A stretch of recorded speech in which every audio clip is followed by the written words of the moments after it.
Okay, the main headlines from last week are BC job slip, trade deficit widens, and construction stays on edge. If you run a small or mid sized business in British Columbia, this week delivered a message worth watching. There was no new Bank of Canada rate move, but there was a clearer signal on risk.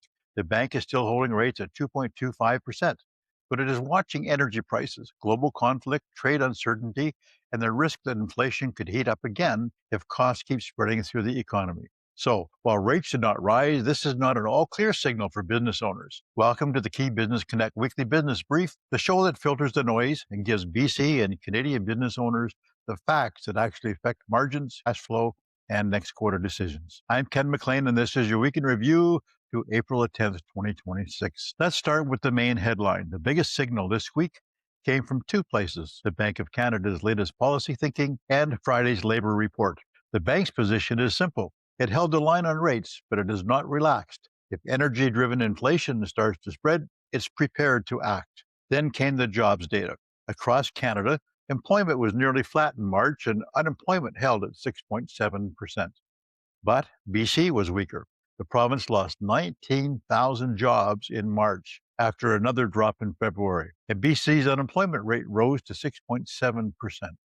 That matters because it tells us the provincial economy is softer than a national headline suggests. So, what does that mean for business owners in BC?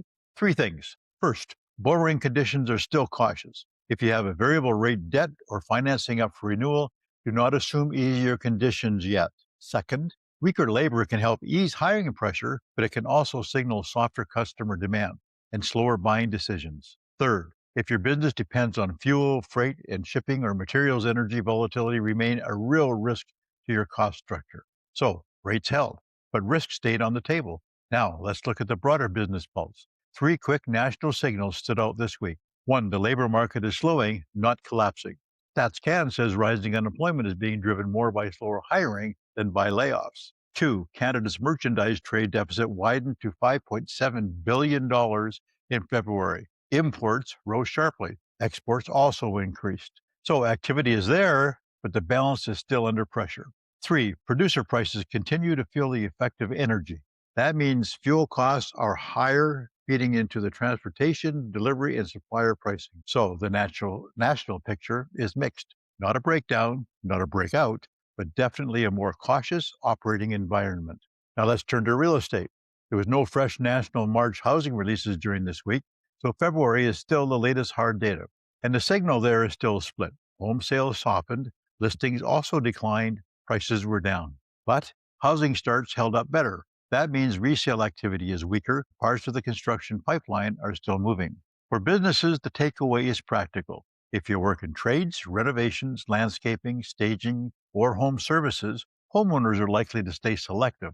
They may still spend, but they'll compare more, delay more, and negotiate harder. If you work in lending, insurance, mortgages, or real estate services, the bank's tone still matters because caution in financing can outlast a pause in rate changes. And if you sell in a new build supply chains, the real question is not market sentiment, it's where the actual project demand is still holding. Now let's get to the BC development and construction industry. The market right now comes down to two words: feasibility and discipline. Projects do not move just because demand exists. They move when the numbers work. And right now, three pressures are standing out. First, BC's labor softness affects confidence. That can slow project decisions and customer spending. Second, the future housing pipeline still looks fragile. Rental construction is carrying more of the load while condo activity is still weak. Third, energy and material volatility are still squeezing margins. Fuel affects trucking, equipment, deliveries, and supplier pricing. When fuel moves, everything downstream gets tighter. So what should BC contractors, developers, and suppliers do this week? Three tactical moves. One, reprice risk faster. Do not hold on to quotes too long in a volatile market. Two, separate booked work from financeable work. A project in discussion is not the same as a project that can actually close. Three, get lead times and price valid dates in writing, because one supplier shift can hit your schedule and your margins at the same time. Here's the line to remember this week. In 2026, your margin is not just in the markup. Your margin is in the assumptions. Now here's your weekly action checklist. Three quick moves that'll take you about 15 minutes. One, call your lender and ask what risks could affect your pricing or terms this year. Two, review your last 30 days of lead flow not just sales. Watch for hesitation early. 3, tighten your quote language. Shorter price holds, lead time confirmation, escalation language where needed, or the next cost moves, not after it. That's your Key Business Connect weekly business brief for the week ending April the 10th, 2026. Thanks for listening. Visit keybusinessconnect.com to join and take advantage of the resources and member networking. See you next time.